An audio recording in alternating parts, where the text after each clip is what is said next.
আসসালামু আলাইকুম ওয়া রাহমাতুল্লাহি ওয়া বারাকাতুহু।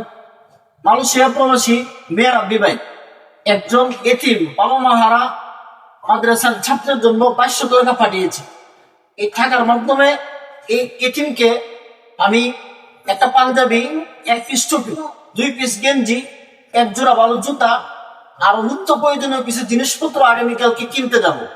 সবাই মেয়ের আব্বি ভাইয়ের জন্য দোয়া করবেন। আল্লাহ পাক রব্বুল আলামিন যেন ওনার রিজিকে বরকত দান করে। ওনার নিকটতর একজন আত্মীয় অসুস্থ, ওনার জন্য দোয়া করবেন। আল্লাহ তাআলা যেন ওনাকে সুস্থতার নিয়ামত দান করে। এই টাকা আমাদের সঙ্গে যাবে না, আসল সামর্থ্য অনুযায়ী গরিবদের পাশে দাঁড়াই। এরকম এতিম যারা আমাদের সমাজের মধ্যে রয়েছে, ভালো পোশাক করতে পারে না, ভালো জামা পড়তে পারে না, এদের পাশে দাঁড়াই, এদেরকে সহযোগিতা করার চেষ্টা করি। আল্লাহ তাআলা আমাদের সকলকে গরিবদের পাশে দাঁড়ানোর তৌফিক দান করুন সামর্থ্য অনুযায়ী। আর আমি ওদের জন্য দোয়া করবেন, এই পুত্র কাজগুলোর উসিলায় যেন আল্লাহ তাআলা কিয়ামতের মাঠে আমাকে নাজাত দান করে। আমিন। সালাম।